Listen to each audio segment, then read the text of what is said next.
My 49 female daughter, Katie, nearly adult, was graduating high school this spring and was just accepted to her first college last week.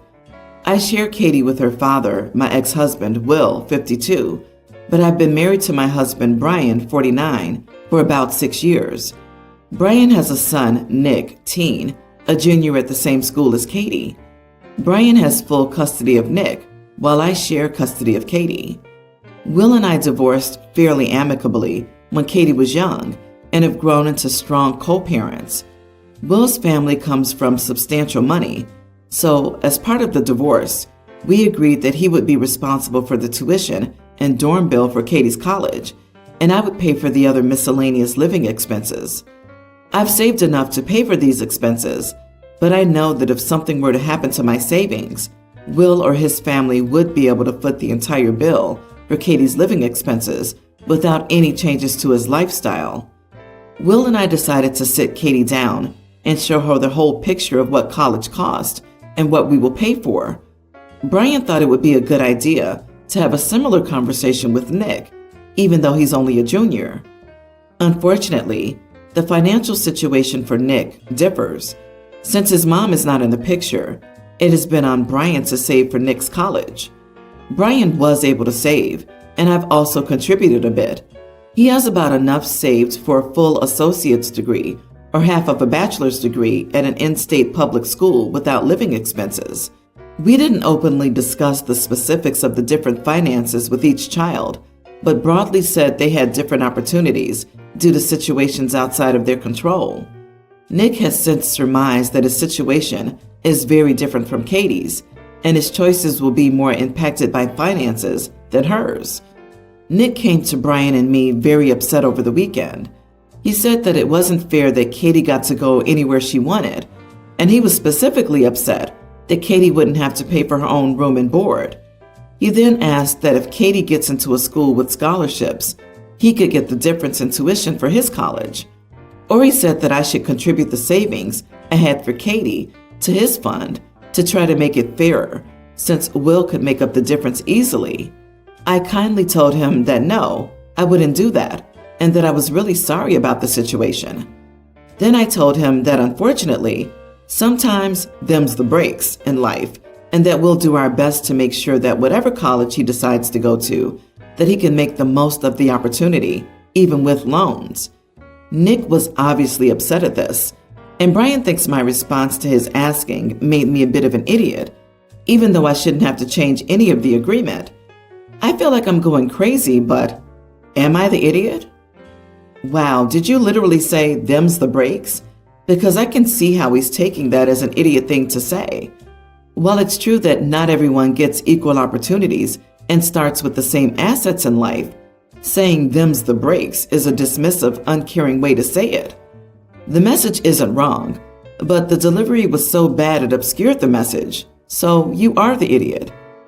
The story's tone also feels like OP doesn't care about her stepson at all, even since she's been in his life since he was 10. She just told him to go get loans. It would be a pretty big slap in the kid's face. The world is cold enough. Kids don't need the same attitude from their parents. Is her ex supposed to pay for her stepchild's tuition? That would be ridiculous. I don't get that at all. OP has contributed to her stepson's college fund, though we are still determining how much that is better than most who come here. Then her stepson wants to take what OP contributed to her daughter's fund. The kid needs a metaphorical slap in the face to jolt him out of entitlement mode. Life isn't fair, and just because someone can pay for someone else doesn't mean they have to pay. Short story, when I was in high school, Mom saw me reading the 500 Best Universities, or whatever, book that came out each year in the 90s. She sat me down and told me, point blank, that neither she nor my dad would be paying for college. I came from a poor blue-collar family. I won't go into the rest, but that conversation needed to happen. I wouldn't be where I am right now without that reality check. Nick needed that now, at about the same age I was. You laid out what you can and can't pay for. Katie's situation is really none of his business.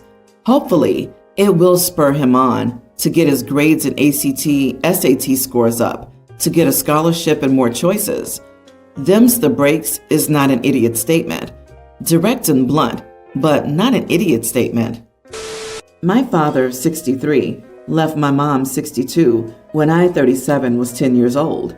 He was having a baby with his girlfriend / now wife, 50. My mom was a stay-at-home mom and didn't finish college. She had gotten pregnant with my older brother, 42. My father was an idiot, making the divorce as crappy as possible for my mom. We ended up moving in with my paternal grandparents. He was their only child, and they were disappointed in him. They helped my mom to go back to school. Once she finished school, she wanted to pay them back, but they wouldn't let her. They also basically disowned my father. He was invited over for Thanksgiving and Christmas, but that was about it. They did love their other grandchildren, though. They always provided gifts and contributed to their education. My grandmother passed away a few years ago from breast cancer, and my grandfather passed away last year, and he left everything to my brother and me. It wasn't a huge estate, and it's not life-changing money. Both my brother and I are well established in our careers. They left my father $500. The lawyer explained that it was a way of preventing him from being able to challenge the will. They also left each of my half-siblings $10,000. My brother and I each got over $100,000. My grandfather said that since my brother and I had grown up without a father, by his choice, but his other children had, then he felt that this was fair. He also left my mom his house and some money. She had been taking care of them for a long time, and they never stopped thinking of her as a daughter.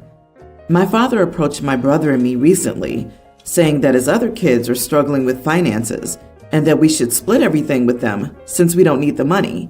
He also tried to get my mom to renounce her inheritance. She laughed in his face and asked for all the child support he owed. I get that it's not my half-siblings' fault, but they had a dad to take care of them growing up, and we didn't. So neither my brother nor I agreed to share. Now my father, his wife, and all my half-siblings are calling us idiots for being so greedy and not helping them through the hard times they're going through. Am I the idiot? Not the idiot. You know that your deadbeat father isn't going to leave you and your brother anything when he dies. Your grandmother and grandfather loved you and wanted to help you guys, and I'm glad your mom had their support. They sound like wonderful people. This. OP, I would block all of those awful people. Or if you have a relationship with your half-siblings, text them in a group chat. We are no longer going to discuss our inheritance. You need to drop this topic. You won't get us to change our minds, but it will forever ruin our relationship.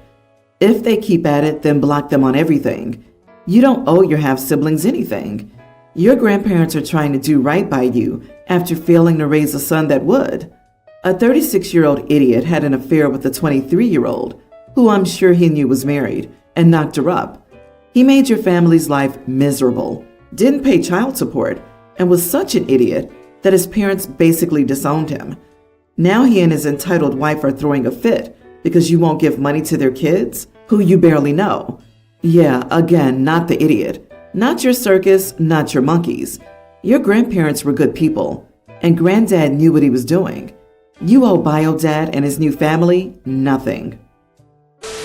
I have a toddler and a preschooler, so keeping them on a good sleep schedule is pretty important. Whenever my husband is away, he'll FaceTime with the kids for a little while. We agreed before he left that he would call at 6:30 p.m. my time, as their bedtime is around 8 p.m. He called late from the start, but he was always apologetic and said his meeting ran over, so I let it go at first. After the fourth time, I told him I wouldn't answer if he called later than 7:30 p.m., as it was ruining their sleep schedule, and he began calling later and later every day. I never answered when he called to speak to the kids for 3 days because he called after 7:30 p.m., and now he's angry at me, even though I suggested he called earlier if that worked better for him, as it didn't. Am I the idiot? Not the idiot. He has no respect for how hard it is to get little kids to sleep and for how exhausting it is every single night. You're home alone with 2 little kids on your own for a week. For your sanity, you need their bedtime to go smoothly. So can you call him at 6:30 and have the kids leave him a message? And have him call to leave them a message so they can listen in the morning? Disagree. For all the parents of small children who can't adjust the routine by 15 minutes, or end the night with an I love you from a parent. Trust me, you need to switch something up. Life happens. You can't do your routine and the next day will be hosed. Teach the kids flexibility. Not going to bed 3 hours later, but 15 minutes? Put PJs on before dinner.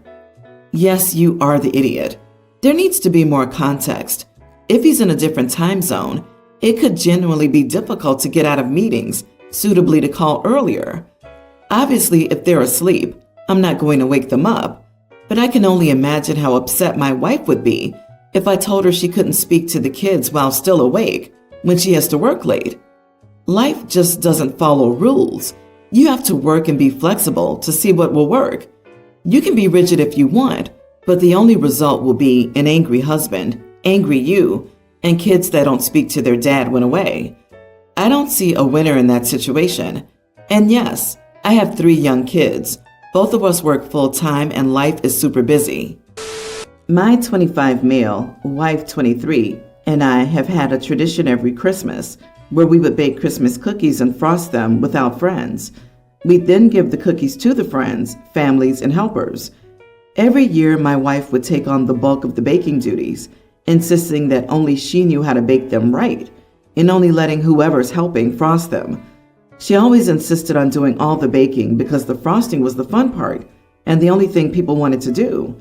Usually this frosting and baking marathon would last until the wee hours of the morning and start around noon. Well, this year, for reasons that aren't relevant to this post today, she wouldn't be available on the day we normally do all of this. She was sad that we wouldn't be able to do our cookie tradition. I said that I was more than capable of baking the cookies. She seemed to think I was joking and could never do it myself. Well, I said I'd try, and she wished me a sarcastic good luck. Well, in the run-up to the days of baking and frosting, I started running drills to optimize production, enter testing and tragic mistake montage. I started rearranging the house in various configurations, running tests on the dough we were using to see how long it would take to bake, and making appropriate changes while running it by taste testers, substituting ingredients for quicker bake time while preserving taste, making the cookies as thin as possible without compromising frosting ratio, canvas space for creativity, and/or comprising structural integrity, etc. Come the day of baking, I have everything down to a science.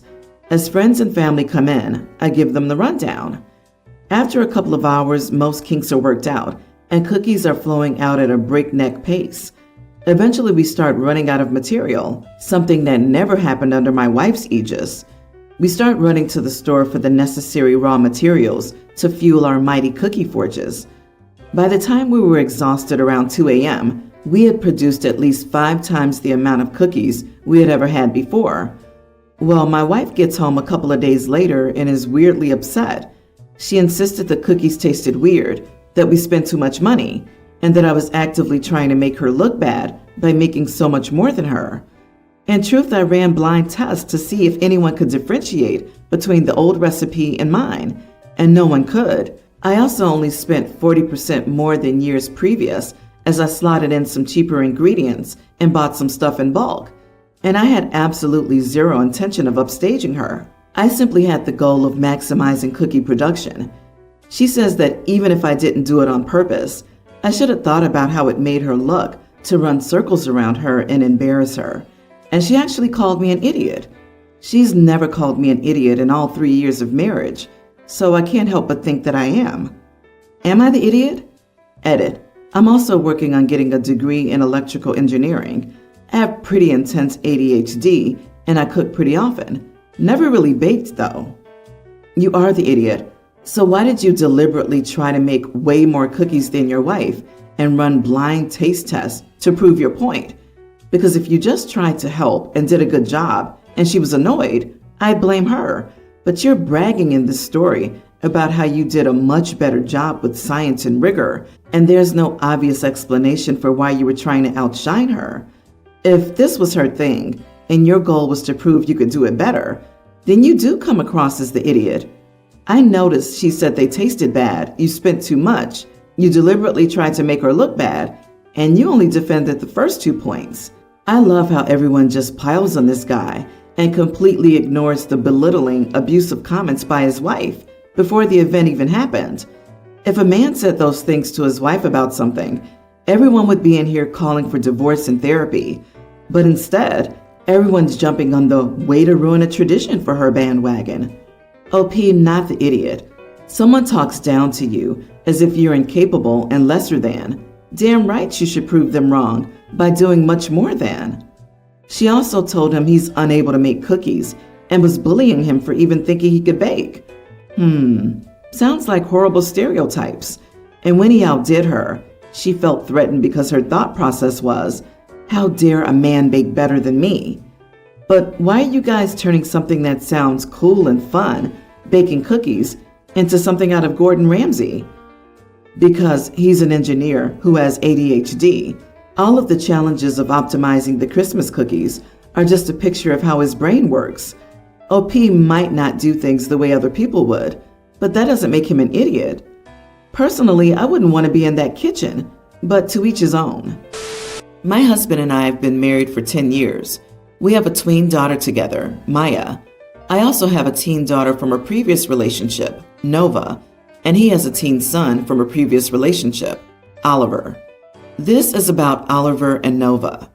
About a month ago, Nova broke Oliver's iPad. She claimed it was an accident, but Oliver believes she did it out of jealousy. The iPad can't be fixed, so we have to buy him a new one. I told Nova she has to buy one for him, and since she doesn't have any money, we're going to do this. She's going to ask for half of the iPad's money from her dad for Christmas. I'll also give her the other half. Then she can buy an iPad for Oliver. She wasn't happy about it and threw a tantrum about not getting any Christmas gifts for herself this year. I told her that actions have consequences. This is her consequence. Yesterday, I found out that not only does her dad not have any intention of giving her money for Oliver's iPad, but he's also buying a new iPad for Christmas for Nova. Apparently, it was her idea because she just wants to have an iPad. I asked her, what about Oliver? And she just shrugged. I told her, in this case, you're grounded for Christmas. This year, she's supposed to be with me for Christmas, and it's court-ordered, so her dad can't do anything about it. I told her that she wouldn't celebrate with us. She'll get her iPad, but she'll stay in her room. Her dad is calling me an idiot and saying that I'm cruel for doing this punishment. I think she needs this lesson. Where do you shop for audacity? That's a lot of fortitude to try to dictate how your ex is the only grown-up required to contribute financially to replace something he had nothing to do with for a child that isn't his. You allow a behavioral situation to happen in your home and then take no responsibility for it. And I still need to find out how you know your stepson's not lying, but your daughter is. You're the supersized idiot. Also, if you were on Oliver's side here, which it sounds like you are, and there's a possibility Nova broke his iPad out of jealousy, why do you think forcing her to spend the holiday alone will change her behavior? You need to address that jealousy issue. Wow, OP, you're ruthless. This is cruel. There's no lesson to be learned here. This will only teach her to resent you. She's never going to forget this. Good luck with your relationship with her in the future.